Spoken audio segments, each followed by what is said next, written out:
जाय खमायाव कलमनि दानथाम हमनांगौमोन बेखौ खदालनि दानथाम हमबायना जोङो बिनिखायसो बेयाव मुम्बाइआव फैनांदों थारमाने हेल' गाइस वेलकाम बैक टू माय यूट्यूब चैनल दिनै ब्लगाव नोंथांमोन गासैखौ आंनि चेनेलाव बरायग्रोना लाजाबाय फर मुम्बाइ आं दा नै मानो एकदम थाने आरो तिलकनगर बेयाव थांनायदों मानि थाखाय थांनाय नोंथांमोन नायलांबाय थाबानो जाबाय भिडिअनि गेजेरजों दिन्थिलांबाय थागोन थ' नोंथांमोना मुम्बाइनि एसे एनै जायगाखौ नायलांदों माबायदि नुयो थ' भिडिअखौ जोबजासिम नायगोन आसा खालामबाय थ' नोंथांमोना सापर्ट खालामो सोर सापर्ट खालामो नङा होमबा बर'जों बर' थ' नोंथांमोना एसे नायलायदो थ' थेंक इउ स' माच गाइस नायलांदो बेनिफ्राय नै बे बिथाङा माबा मोनसे लागोन दिनै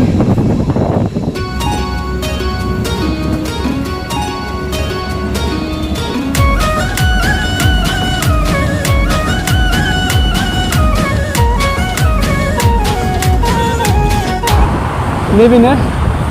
नैनिफ्राय बिथिंगाल थांबाथाय राबेल स्टेसन नैबे मा होनो बेखौ ब्रिज नैथिंबो थांनो हायो जोंनि कम्पानियानो थिंगाल थांनो हायो थ' बिथिंजों थांसै राबेल स्टेसन थांसै अ नैला नै ब्रिजनिफ्राय बरिया नुदों नैला दिस इज मुम्बाइ गाइस मजा नैला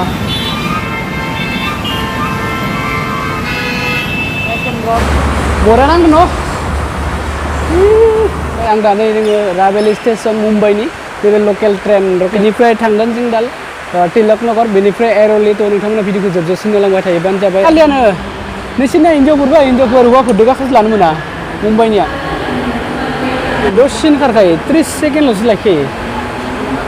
आरो फार्स्टआवनो बै स्पिड खारखायो सोरमान अ बे कारेन्टनिना नैबे स्पिड कारेन्ट दसेनो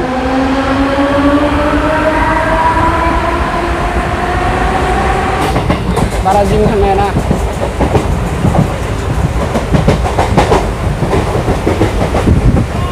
खालि एकदम 4टानिफ्राय एकदम फुल जायनियाव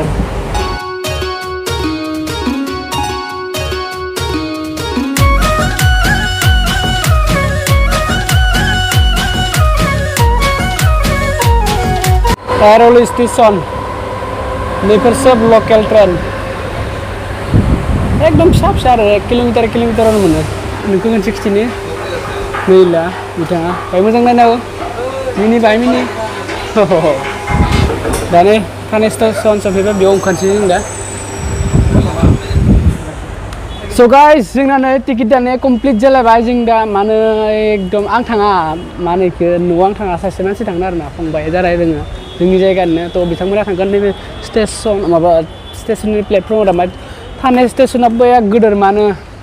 नोंस्रा टिकेट काउन्टारखौ नायगोन मोनाखैमोन गिदिं सोङैसो मोनबाय दिनैसो दाख्लैबो फैदों बिसोरो मोनाखैमोन खिन्थु आं दिनै फैदो इसोरदो फैनानैथ' सोङै मोनबाय आरो ना टिकेट कनफार्म जायाखै वेटिंआव थांनांसिगोन 210 नाम्बाराव दङ कनफार्म जानायनि जेबो चान्स गैखाया थ' बेखिनियानो बेनिफ्राय नोंथांमोना नायनो हागोन नै मा होनो बेखौ थाने स्टेसन थिगाल दङ एकदम मेन स्टेसनाव थिखांनो हाया बे मानसि दङ ना माने बे खस्थ' आरो मबाइलफोरबो सेखांना लांनो हानाय बे टाउन दिस इज मुम्बाइ टाउन स' नैला बिथांमोन सानैया थांगोन नैला बिसोर सानैया फिसा गथ' गोजासो बे सासेया आंबो थालांगोन नैला बिथाङा मबाइल गोदान बायगोन दिनै थ' माबोरै मोनदों माबायदि नांदों मबाइल गोदान लागोन मोनगोनखौ मोजां नांदों एकदम जोंना नाइट डिउटि थ' नाइट डिउटि 8टानिफ्राय फुंनि 3टा 4टानिफ्राय उन्दुयो 12टा 1टासोलासे बिनिफ्राय बेलासे थाबायो थ' बेखिनियानो नोंथांमोननि थाखाय बे एखे मा होनो बेखौ मोदैसो खालामनाबाबो भिडिअ बानायबाय नोंथांमोना भिडिअखौ नायलांबाय थाबानो जाबाय जोबजासिम एकदम नैबेनो स्टेसन एकदम बिराद गोदोर थाने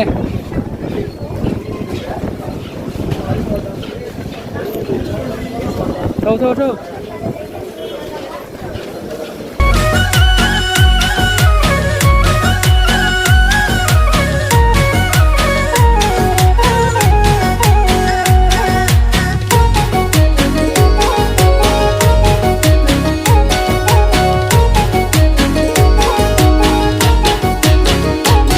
जों नै मुम्बाइनि एकदम लकेल एरियायाव दोङो एकदम सिङाव गली जाने tinggal iklan sini local area एकदम मिथिंगाय इंलिसाव लिरनाय नुनो नागिरा सब हिन्दीआव लिरनाय नुयो साग्रिया माने जों गोरलै गोरलै थांनाय सर्टकाट रास्ता सर्टकाट लाग्रा मानसियानो Samsung A13 Asam.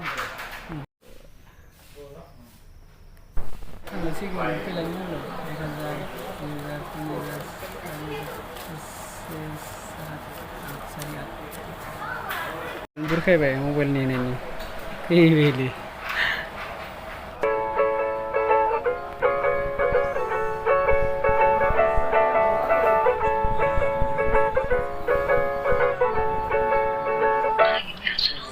কালো কিসমারেলি মাই বাঁধে করিবানা जोंनिया मबाइला नै लाबाय A23 6GB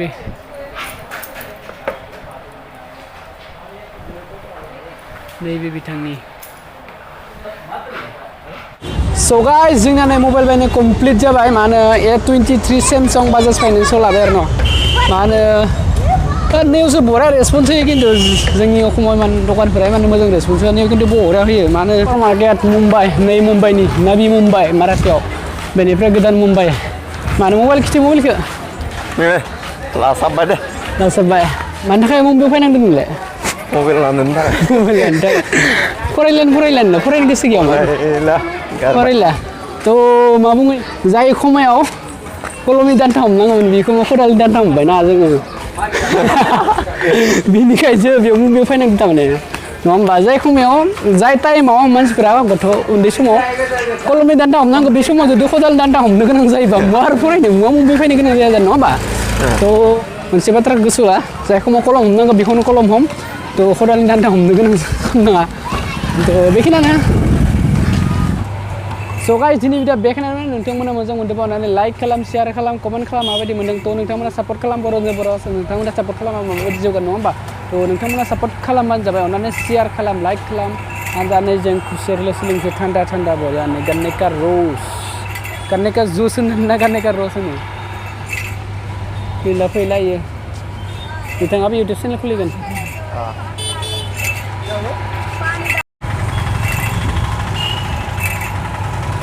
गाहाम नांदों